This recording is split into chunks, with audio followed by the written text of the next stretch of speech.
Good morning students. आज हम लोग आपके एनसीईआरटी फर्स्ट बुक का जो है तीसरा टॉपिक मैट्रिक्स कवर करेंगे। आप लोग ध्यान से देखिए कि मैट्रिक्स क्या है, मैट्रिक्स किसे कहते हैं, मैट्रिक्स के टाइप्स क्या है, मैट्रिक्स की प्रॉपर्टीज क्या क्या है, मैट्रिक्स के ऑपरेशंस क्या क्या है और किस तरीके से हम मैट्रिक्स की एप्लीकेशंस को देखते हैं। इन सब चीजों को हम आज के टॉपिक में कवर करेंगे। बट बिफोर दैट आप लोगों को ध्यान देना है कि बेसिक कंसेप्ट को आपको बहुत अच्छे तरीके से समझना है। आपको कोशिश करनी है कि जो फंडामेंटल रूल्स है मैट्रिक्स के लिए, ये जो जनरल मैट्रिक्स है उसको आपको बहुत अच्छे तरीके से समझना है। तो बच्चों आते हैं हम लोग टॉपिक पर जिसका नाम है मैट्रिक्स। जो सबसे पहला क्वेश्चन हमारे पास आता है कि मैट्रिक्स है क्या, मैट्रिक्स किसे कहते हैं। जब हम मैट्रिक्स की बात करते हैं तो मैट्रिक्स नंबर्स का अरेंजमेंट है। अगर हम कुछ रियल और इमेजिनरी नंबर्स हमारे पास हों और उन रियल और इमेजिनरी नंबर्स को अगर हम इस तरीके से कुछ रोज और कुछ कॉलम्स में अरेंज करें और उस अरेंजमेंट को अगर हम एक रेक्टेंगुलर बॉक्स के अंदर जिसको हम एरे कहते हैं अगर एडजस्ट करें, this kind of arrangement is called matrix. इस तरीके का एक अरेंजमेंट जो है मैट्रिक्स कहलाता है। मैं एक एग्जांपल के थ्रू आप लोगों को बता रहा हूँ। मैंने यहाँ पर लिखा है बच्चों 1 2 3 4 5 6 0 2 एंड 4। अगर आप ध्यान से देखेंगे तो कुछ रियल नंबर्स मैंने लिए हैं और उन रियल नंबर्स को मैंने अरेंज किया है। कैसे अरेंज किया है? कुछ हमारे पास हॉरिजॉन्टल लाइंस है नंबर्स की और कुछ हमारे पास वर्टिकल लाइंस है नंबर्स की। अगर कुछ नंबर्स हमारे पास गिवन है उनको हम कुछ वर्टिकल और कुछ हॉरिजॉन्टल लाइंस में इस तरीके से अरेंजमेंट करें या अरेंज करें तो this kind of arrangement is called matrix. इस तरीके के अरेंजमेंट को हम मैट्रिक्स कहते हैं। ये रो और कॉलम्स में नंबरों का अरेंजमेंट है। अगर आप ध्यान से देखेंगे तो ये 1 2 3 जो मैंने यहाँ पर लिखा है, ये पहली रो है बच्चों, इसको हम R1, ये दूसरी रो है इसको हम R2 और ये तीसरी रो है इसको हम R3 कहते हैं। इसी तरीके से ये कॉलम नंबर 1 है, ये कॉलम नंबर 2 है, ये कॉलम नंबर 3 है। तो ये C1 हो गया, ये C2 हो गया और ये C3 हो गया। ये एक बॉक्स मैंने बनाया है जिस बॉक्स को मैंने कहा रेक्टेंगुलर बॉक्स या अरे कहते हैं। इस अरे के अंदर इन नंबर्स को रखा जाता है और किसी इंग्लिश अल्फाबेट से हम इसको रिप्रेजेंट कराते हैं, जैसे मैंने यहाँ पर इसको ए से रिप्रेजेंट कराया है। तो मैट्रिक्स एक्चुअल में कुछ रियल और इमेजिनरी नंबर्स का कुछ रोज और कुछ कॉलम में एक अरेंजमेंट है। बच्चों आपको ध्यान देना है, जो मैट्रिक्स का बॉक्स बना है, इस मैट्रिक्स के बॉक्स के इमीडिएट राइट में यहाँ पर हम लोग ऑर्डर ऑफ मैट्रिक्स लिखते हैं। ये ऑर्डर ऑफ मैट्रिक्स हमें ये बताता है कि इस मैट्रिक्स में कितनी रोज हैं और कितने कॉलम्स हैं। अगर आप ध्यान से देखोगे तो इस मैट्रिक्स में आपके पास 3 रोज और 3 कॉलम्स हैं। तो इट मींस इस मैट्रिक्स का जो ऑर्डर है बच्चों दैट इज 3 into 3। ये 3 into 3 इस मैट्रिक्स का ऑर्डर है और 3 into 3 9 इस मैट्रिक्स में एलिमेंट्स हैं। 1 2 3 4 5 6 7 8 9। There are 9 elements in this matrix. ये 9 एलिमेंट्स इस मैट्रिक्स के अंदर आए हैं और ए से हमने इस मैट्रिक्स को नॉमिनेट किया है, रिप्रेजेंट किया है। ये ए इस मैट्रिक्स का नाम है। बच्चों इस मैट्रिक्स को समझने के बाद हम लोग सबसे पहले ये समझेंगे, तो मैट्रिक्स का मैंने एक एग्जांपल लिया है। अगर मुझे किसी मैट्रिक्स को इन जनरल फॉर्म में लिखना हो तो जनरल फॉर्म में हम किसी मैट्रिक्स को कैसे लिखते हैं, ये बहुत इंपॉर्टेंट रहेगा आपके पास।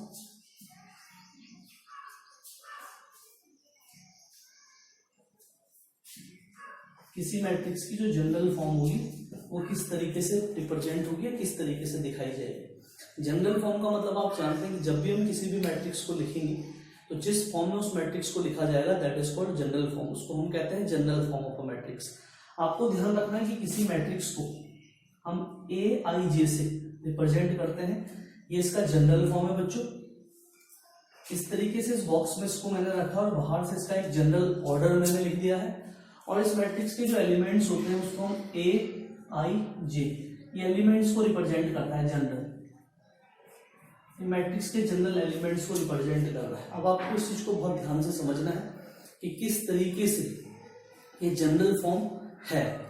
यहां पर आपको ध्यान रखना है कि जो I है बच्चों ये रोज को रिप्रेजेंट करता है और ये J जो है ये कॉलम्स को रिप्रेजेंट करता है। सेम यहाँ पर एलिमेंट के लिए है, ये I बच्चों रोज को रिप्रेजेंट करता है और ये J जो है ये आपके कॉलम्स को रिप्रेजेंट करता है।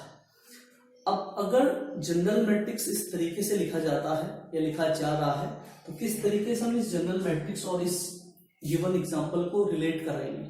आपको सबसे पहले ध्यान देना है कि जो पहला एलिमेंट है ये 1 है। ये जो पहला एलिमेंट 1 है बच्चों, इस पहले एलिमेंट को इस एलिमेंट जनरल एलिमेंट से अगर मैं रिप्रेजेंट कराऊं तो ये क्योंकि पहली रो में है और पहले कॉलम में है तो इसकी पोजीशन होती है A11। ये A11 इसलिए है क्योंकि पहली रो और पहले कॉलम में है। तो अगर मैं इस मैट्रिक्स के A11 की बात करता हूं बच्चों, दैट इज 1, ये 1 है। इसी तरीके से इस दूसरे एलिमेंट को हम रिप्रेजेंट करेंगे A12 से। ये A12 क्या रिप्रेजेंट कर रहा है, ये उस एलिमेंट को रिप्रेजेंट कर रहा है जो 1 यानी कि पहली रो में है और 2 यानी कि दूसरे कॉलम में है। तो पहला रो और दूसरा कॉलम, इसलिए यहाँ पर A12 आपका 2 है। इसी तरीके से मैं A13 अगर आपके सामने लिखूं तो पहला रो और तीसरा कॉलम होने की वजह से दिस इज 3।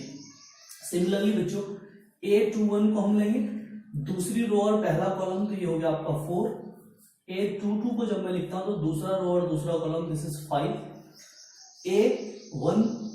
A23 को जब मैं लिखता हूं तो दूसरा रो और पहला कॉलम है, दूसरा रो और तीसरा कॉलम है तो ये हो जाएगा बच्चों आपका 6। A31 देखो ये रो को रिप्रेजेंट करता है, ये कॉलम को रिप्रेजेंट करता है।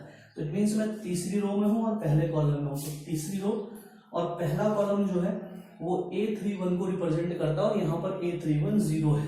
इसी तरीके से बच्चों A32 दैट विल बी 2 और A33 दैट विल बी 4। ये हम लोगों ने जनरल फॉर्म में इस मैट्रिक्स को लिखा है।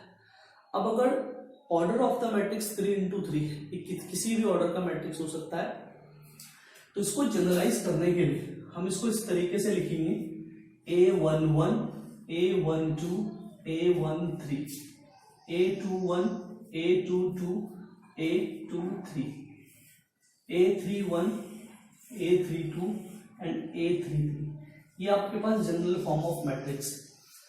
जब आप इस जनरल फॉर्म ऑफ मैट्रिक्स को समझ जाएंगे तो आप किसी भी गिवन कंडीशन से किसी भी मैट्रिक्स को फॉर्म कर सकते हैं। मैं आपको एक बार दोबारा बता रहा हूं, मैट्रिक्स एक अरेंजमेंट है नंबर्स का, जो कि रियल और इमेजिनरी कुछ भी नंबर हो सकते हैं, कुछ रोज और कुछ कॉलम्स में। उन नंबर्स को अगर हम एक रेक्टेंगुलर बॉक्स में रखें और किसी अल्फाबेट से रिप्रेजेंट कर दें तो this kind of arrangement is called matrix.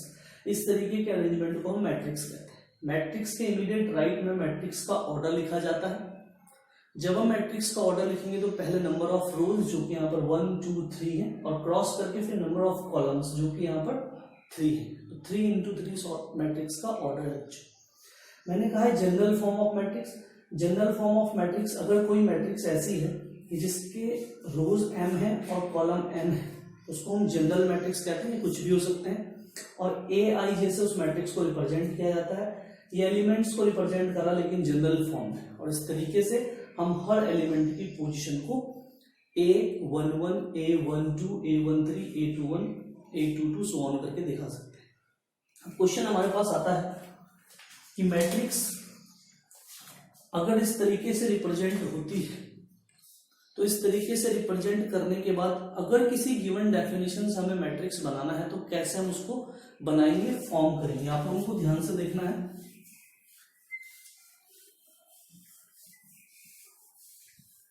इस इंफॉर्मेशन के बाद हम लोग आपकी बुक का पहली जो एक्सरसाइज है बच्चों, दैट इज एक्सरसाइज 3.1। हम एक्सरसाइज 3.1 को पहले ले रहे हैं। और अगर आप पहला क्वेश्चन ध्यान से देखेंगे, क्वेश्चन नंबर 1, तो दे हैव गिवन वन मैट्रिक्स। आपके पास एक मैट्रिक्स गिवन है और आपसे पूछा गया है कि find the order of the matrix, the number of elements, और कुछ एलिमेंट्स आपके पास दे रखे हैं जिनकी पोजीशन आपके पास गिवन है और उस पोजीशन से आपको उस मैट्रिक्स के एलिमेंट्स को बताना है। आप ध्यान देंगे, आपके पास एक मैट्रिक्स है बच्चों, उसका नाम है A and that is 2 5 19 and -7। दूसरा रो है आपके पास 35 -2 5/2 12। ये आपके पास नेक्स्ट रो है √3 1 -5 and 17 and this is given matrix. अब आपके पास पहला क्वेश्चन पूछा गया है कि इन this matrix right the order of the matrix. मैंने आपको बताया है 1 2 3 इसमें रो है एंड 1 2 3 4 इसमें कॉलम है। तो बच्चों ऑर्डर ऑफ द मैट्रिक्स हो जाएगा आपके पास 3 into 4। सेकेंड क्वेश्चन कहता है कि number of elements 4 into 3 is equal to 12, ये आपके पास नंबर ऑफ एलिमेंट्स इसमें 12। नेक्स्ट क्वेश्चन आपके पास पूछा गया है कि आपको A13 एलिमेंट बताना है, आपको A21 एलिमेंट बताना है, आपको A33 एलिमेंट बताना है, आपको A24 एलिमेंट बताना है, आपको इसी तरीके से A23, ये कुछ एलिमेंट्स जनरल फॉर्म में दिए गए हैं और आपको इनको बताना है कि ये कौन कौन से एलिमेंट्स हैं। अब अगर ध्यान से देखेंगे तो A13 पहली रो तीसरा कॉलम, पहली रो तीसरा column, it's 19। A13 is this number. A21 means element in second row and first column, ये रो को रिप्रेजेंट करता है और ये कॉलम को रिप्रेजेंट करता है। Second row and first column it will be 35। A33 तीसरा रो और तीसरा कॉलम, तीसरा रो तीसरा कॉलम, इट्स -5। A24 दूसरा रो और इसका फोर्थ कॉलम, इट्स 12। A23 आपको ध्यान देना है सेकेंड रो है और थर्ड कॉलम है, तो सेकेंड रो ये है और थर्ड कॉलम ये, तो it is 5/2। Like this is your first question, ये आपका पहला क्वेश्चन है एक्सरसाइज 3.1 का। सेकेंड क्वेश्चन क्या कहता है बच्चों, if a matrix has 24 element, अगर एक मैट्रिक्स में 24 एलिमेंट्स हैं तो what are the possible order it can have, what if it has 13 element. ये कहता है कि अगर एक मैट्रिक्स है आपके पास उसमें 24 एलिमेंट्स है तो उसके पॉसिबल ऑर्डर्स क्या क्या हो सकते हैं। और फिर पूछता है कि अगर एक मैट्रिक्स है और उसमें 13 एलिमेंट है तो उसके पॉसिबल ऑर्डर्स क्या क्या हो सकते हैं। तो we are taking second question, हम लोग सेकेंड क्वेश्चन को ले रहे हैं बच्चों। क्वेश्चन नंबर सेकेंड कहता है एक्सरसाइज 3.1 का 24 एलिमेंट्स एक मैट्रिक्स में। अब अगर 24 एलिमेंट किसी मैट्रिक्स में है तो what can be the possible order of the matrix, matrix का पॉसिबल ऑर्डर क्या हो सकता है। आपको समझना है, आपको 24 के फैक्टर्स करने हैं और 24 के फैक्टर्स को आपको एडजस्ट करना है। आप समझ सकते हैं कि मैं इसको 1 इंटू 24 का एक मैट्रिक्स बना सकता हूँ, एक रो हो और 24 कॉलम्स हो। मैं इसको 24 इंटू 1 बना सकता हूँ, 24 कॉलम्स और एक रो हो सकता है। मैं इसको 2 इंटू 12 बना सकता हूँ, मैं इसको 12 इंटू 2 बना सकता हूँ। इस तरीके से 24 के जितने भी फैक्टर्स हैं उन सबको आप मल्टीप्लाई की फॉर्म में लिखेंगे और वो आपके पॉसिबल ऑर्डर्स होंगे। इसी के कंपैरिजन में अगर आपके पास एक ऑड नंबर 13 गिवन है जिसके कि सिर्फ 2 ही फैक्टर्स होते हैं तो इसके पॉसिबल ऑर्डर सिर्फ 2 ही हो जाएंगे बच्चों, 13 इंटू 1 एंड 1 इंटू 30।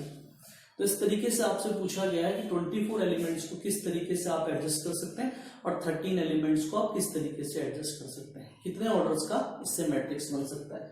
तो होप सो कि आपको इस समझ आया होगा। क्वेश्चन नंबर थर्ड भी आपके पास बिल्कुल ऐसा ही है, डिजिट्स केवल बदली हुई है तो उसको आप देखेंगे कि कैसे इसको करना है। Now we are taking question number 4। हम लोग जो क्वेश्चन नंबर 4 को ले रहे हैं, दिस इज वेरी इंपॉर्टेंट। हमारे पास क्या रखा है कि कंस्ट्रक्ट अ 2 इंटू 2 मैट्रिक्स, एक 2 इंटू 2 ऑर्डर का मैट्रिक्स हमें बनाना है और व्हाट दे हैव गिवन। हमारे पास क्वेश्चन नंबर 4 का मैं सेकंड पार्ट ले रहा हूँ, फर्स्ट पार्ट ही पहले ले लेते हैं। Question number 4 first part, they have given aij is equals to it's I plus j whole square and upon 2 they have given. You need to construct a 2 into 2 order matrix. आपको पहले से ही given है कि आपके पास एक matrix है जिसका order 2 into 2 है, आपको उसको फॉर्म करना है। और जो डेफिनेशन ऑफ मैट्रिक्स है, मैट्रिक्स के एलिमेंट की डेफिनेशन ये है। तो क्योंकि ये 2 into 2 ऑर्डर का मैट्रिक्स है बच्चों, ये बहुत ऑब्वियस है कि 1 2 3 और 4 एलिमेंट्स इसमें एग्जिस्ट करेंगे। अब पहला एलिमेंट क्या होगा, इसको हम इक्वेशन नंबर 1 कंसीडर कर रहे हैं। पहला एलिमेंट होगा A11, पहला रो पहला कॉलम। कहां से मिलेगा, इस डेफिनेशन से मिलेगा। इस डेफिनेशन में अगर मैं I को 1 और J को 1 रख दूं तो मुझे A11 मिलेगा। देखो on putting I is equals to 1 and J is equals to 1, A11 that will be 1 plus 1 whole square, that will be 2 whole square upon 2, that will be 2. तो इट मींस हमारे पास जो पहला एलिमेंट आ रहा है that is 2. Now we need this, हमें चाहिए बच्चों A12, ये भी कहां से मिलेगा, on putting I is equals to 1 and J is equals to 2 in this equation. तो ये जाएगा बच्चों 1 + 2 whole square by 2, it will be 9/2। ये जो एलिमेंट आपके पास आएगा ये आ जाएगा 9/2। इसी तरीके से हमें आप चाहिए A21, इट मीन्स हमें इस डेफिनेशन में I को 2 और J को 1 रखना है। तो it will be 2 + 1 whole square over 2 and it will again give us 9/2। ये हमारे पास कंडीशन है। इसी तरीके से हमारे पास जो नेक्स्ट एलिमेंट आता है बच्चों दैट इज A22। और ध्यान से देखेंगे कि A22 हमें कैसे मिलेगा। इस जनरल डेफिनेशन में अगर मैं I को 2 और J को 2 रखूंगा तो आई विल गेट A22, मुझे मिलेगा A22 that will be 2 + 2 whole square by 2, 2 + 2 4, 4 whole square 16, 16/2 is equal to 8। This is matrix A of 2 × 2 order. ये हमारे पास एक मैट्रिक्स A आया है, 2 × 2 ऑर्डर का मैट्रिक्स है, जिसका पहला एलिमेंट बच्चों 2 है, दूसरा एलिमेंट 9/2 है, नेक्स्ट एलिमेंट अगेन 9/2 है और लास्ट एलिमेंट है जिसका 8। तो ये आपके पास है एक्सरसाइज 3.1। इसके रिमेनिंग एग्जांपल्स आप अपने आप करेंगे और मुझे उम्मीद है कि ये आप लोगों का क्लियर हो जाएगा what is the basic concept of matrix. Just see this carefully and if there is any problem ask me personally. Thank you.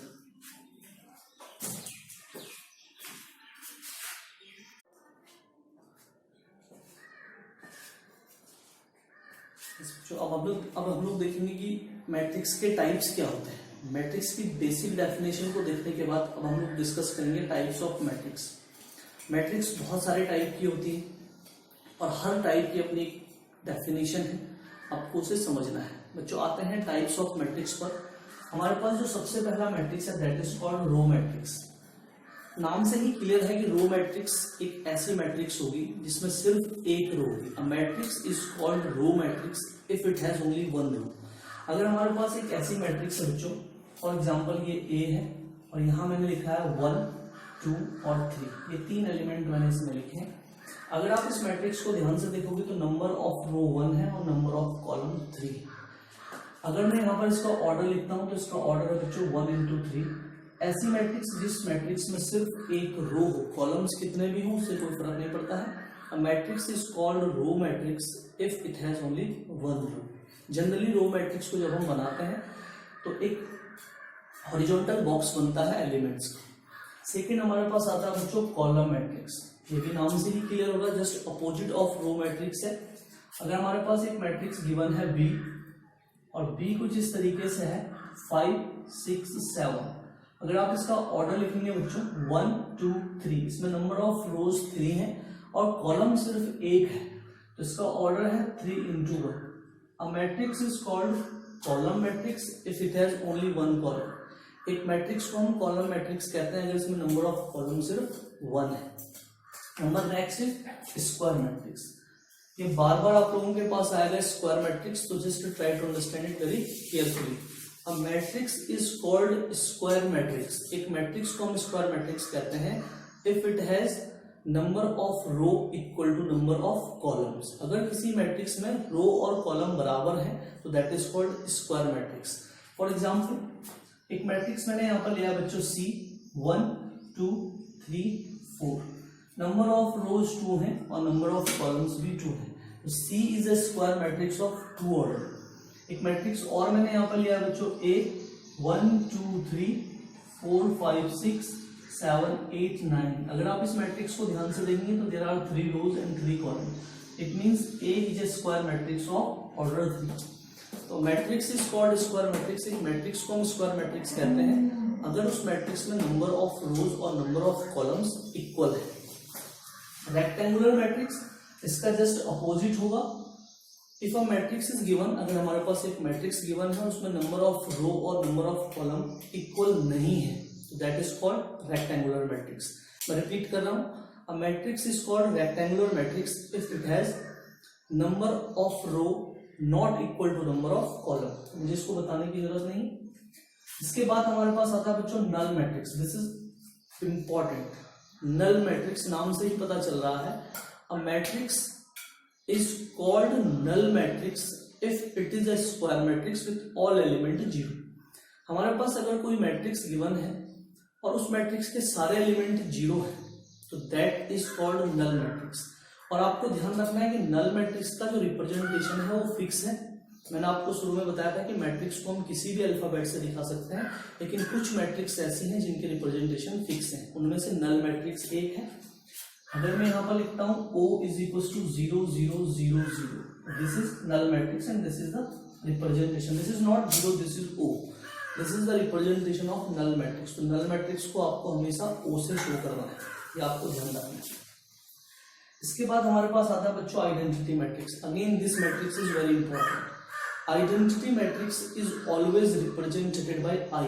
Identity matrix को बच्चों हम हमेशा आई से रिप्रेजेंट करते हैं और आइडेंटिटी मैट्रिक्स का स्क्वायर मैट्रिक्स होना जरूरी है। तो जब हम इसको डिफाइन करते हैं तो हम कहते हैं कि हम square matrix is called identity matrix. एक स्क्वायर मैट्रिक्स को हम आइडेंटिटी मैट्रिक्स कहते हैं if it has elements like this. एक मैट्रिक्स को आइडेंटिटी मैट्रिक्स कहा जाएगा अगर उसका ये वाला डायगोनल एग्जिस्ट कर रहा होगा विथ एलिमेंट 1 1। अगर उस मैट्रिक्स का ये जो डायगोनल है ये 1 1 होगा और रेस्ट एलिमेंट 0 होंगे।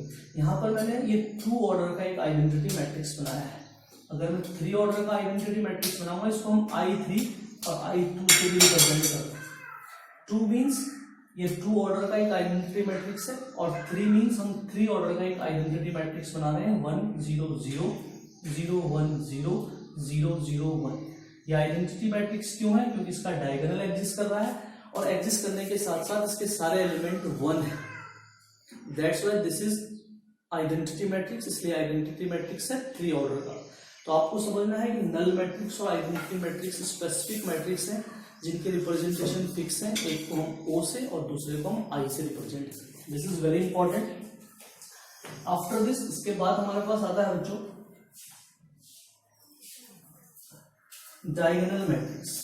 Diagonal matrix and equal matrix दोनों इंपॉर्टेंट है आपके लिए। पहले हम लोग डिस्कस करेंगे डायगोनल मैट्रिक्स।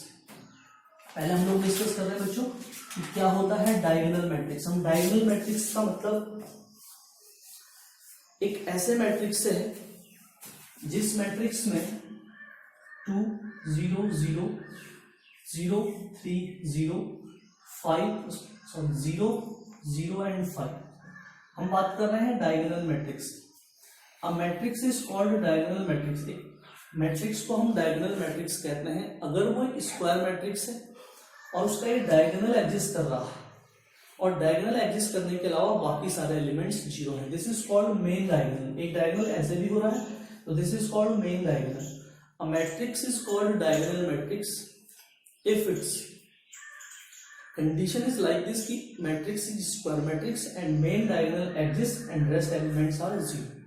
आपको ध्यान देना है कि आइडेंटिटी मैट्रिक्स भी एक डायगोनल मैट्रिक्स है लेकिन वो एक स्पेसिफिक डायगोनल मैट्रिक्स है जिसके मेन डायगोनल के सारे एलिमेंट 1 1 1 होते हैं।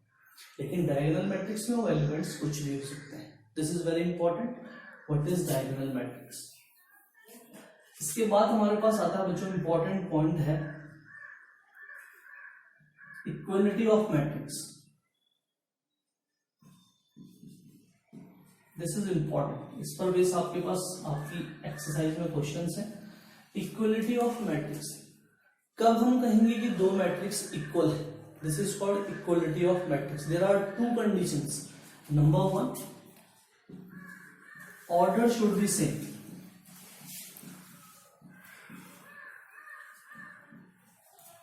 एंड सेकेंड corresponding elements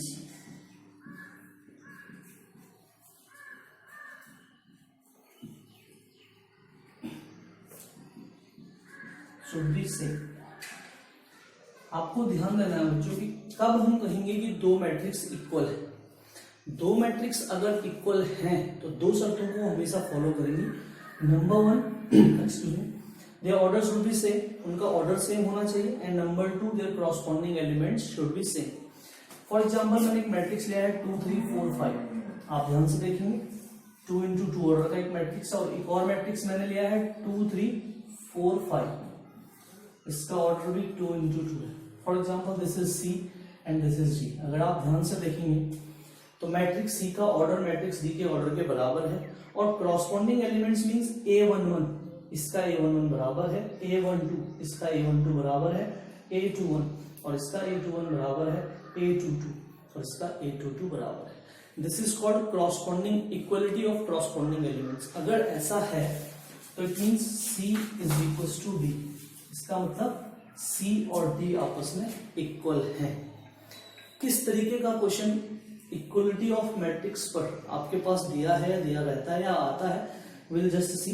आपकी जो एक्सरसाइज है बच्चों, अगर आप उस एक्सरसाइज का एग्जांपल नंबर 6 देखेंगे, example number 6, example number 7, both are same, दोनों सेम है।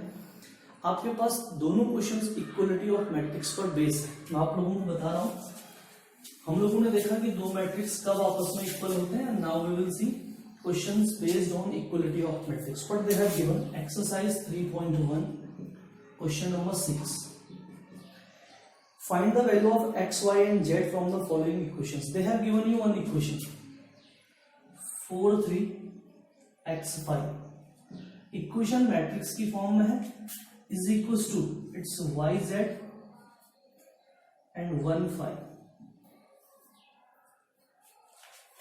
व्हाट दे हैव गिवन, हमारे पास दो मैट्रिक्स दे रखे हैं बच्चों, पहले से ही वो इक्वल है, हमें इक्वलिटी को चेक नहीं करना है। क्वेश्चंस में गिवन मैट्रिक्स ऑलरेडी इक्वल है, और हमें कहा है कि अगर ये दो मैट्रिक्स इक्वल है तो find the value of x y z।